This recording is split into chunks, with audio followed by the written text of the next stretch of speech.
গত 1 মাস ধরে কৃষক মান্ডিতে ধান বিক্রি করার যে স্লট সেটা কিন্তু আমরা বুক করতে পারছি না। অনেক সমস্যার সম্মুখীন হতে হচ্ছে, কোনো সময় সার্ভার প্রবলেম, এবং সার্ভার খোলার সঙ্গে সঙ্গেই দেখছি আমাদের কিন্তু কোটা বা ডেটের যে স্লট সেটা কিন্তু অলরেডি বুক হয়ে গেছে, আমরা টোটাল খালি পাচ্ছি না।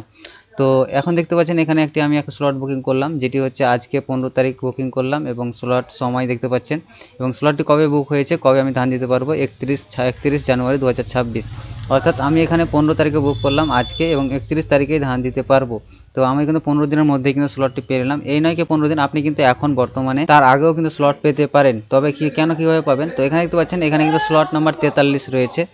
স্লট দেখছেন কিন্তু 43 নাম্বার স্লট। আর গত কয়েকদিনে কী হতো, এখানে 30টার উপরে স্লটই না, 43 নাম্বার স্লট কীভাবে এলো। তো এখানেই হচ্ছে ব্যাপারটা রয়েছে কি, যেখানে আমাদেরকে একটা সেন্টারে দিনে 30টা স্লট দেওয়া হতো, সেখানে এখন কিন্তু 50টা স্লট করে দেওয়া হয়েছে, ওটা 20টা স্লট কিন্তু বাড়িয়ে দেওয়া হয়েছে।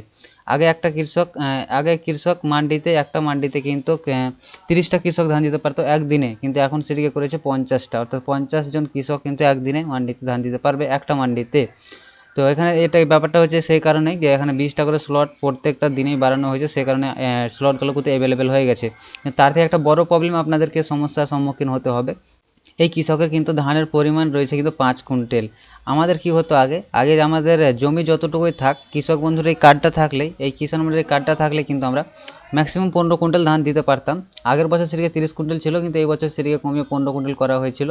কিন্তু এখন সেটিকে আরও কমিয়ে এখন জমির অনুযায়ী কিন্তু সে ধানটি দিতে পারবে, অর্থাৎ যার যতটুকু জমি রয়েছে সেই অনুযায়ী কিন্তু সে ততগুলো ধান দিতে পারবে। আমি আপনাদেরকে দেখাচ্ছি লাইভ একটা বুকিং করে। আমরা এখানে সেলফ শিডিউলিংয়ে চলে আসলাম, তারপরে আধার নাম্বার পুট করব, তারপরে এখান থেকে আমরা ওটিপিটি বসিয়ে দেবো, তারপর সাবমিটে ক্লিক করলে এখান থেকে আধার কার্ডের রেজিস্টার মোবাইল নাম্বার ওটিপি যাবে, ওটিপি বসিয়ে দেবো। তারপরে এখান থেকে ব্লক সিলেক্ট করব, এখান থেকে আমরা সেন্টার সিলেক্ট করে নেব, কোন সেন্টারে ধানটি দিতে চাই। তারপর এখান থেকে আমরা সেন্টারের অ্যাড্রেস যে রয়েছে সেটিকে সিলেক্ট করে নেব। অ্যাড্রেসটি সিলেক্ট করার পর আমরা নিচে চলে আসবো, নিচে আসলে দেখতে পাবো আমাদের স্লট কত দিনে বা কোন তারিখে কোন ডেটে খালি রয়েছে। এখানে দেখতে পাচ্ছেন আমার ক্ষেত্রে 31 তারিখে খালি রয়েছে, আমরা 31 তারিখ সিলেক্ট করব, সাবমিট করে দিলাম। এখান থেকে ব্যাঙ্ক ডিটেলসগুলো আমরা এখান থেকে ইয়েস করে দিলাম কারেক্ট। এবং এখানে দেখতে পাচ্ছেন এখানে কিন্তু কী লেখা রয়েছে, maximum balance per day available for self in quintal. এখানে কিন্তু 13 কুইন্টাল লেখা রয়েছে, 13.63 কুইন্টাল ধান কিন্তু এই কৃষক দিতে পারবে। এখানে কি হতো, এখানে কিন্তু সে কৃষকের কিন্তু জমি যতটুকুই থাকতো, এখানে কিন্তু 15 কুইন্টাল ধান সে দিতে পারতো, কিন্তু এখন সেটিকে বাড়িয়ে সে জমি অনুযায়ী কিন্তু ধান দিতে পারবে। এখানে দেখতে পাচ্ছেন এই কৃষকটি কিন্তু 13 কুইন্টাল ম্যাক্সিমাম ধান দিতে পারবে, 13 কুইন্টালের বেশি দিতে পারবে না। এর একটু জমি বেশি রয়েছে, সেই কারণে 13 কুইন্টাল দিতে পারবে। এবং আপনি দেখবেন বেশিরভাগ অনেক কৃষকের কিন্তু এখান থেকে 5 কুইন্টাল 4 কুইন্টাল ধান এখান থেকে দিতে পারবে। তো এই হচ্ছে প্রবলেম, আপনারা চাইলেই কিন্তু আর প্রত্যেকটা কার্ডে কিন্তু 15 কুইন্টাল ধান দিতে পারবেন না, সে কৃষকের জমি অনুযায়ী কিন্তু আপনারা ধান দিতে পারবেন। তবে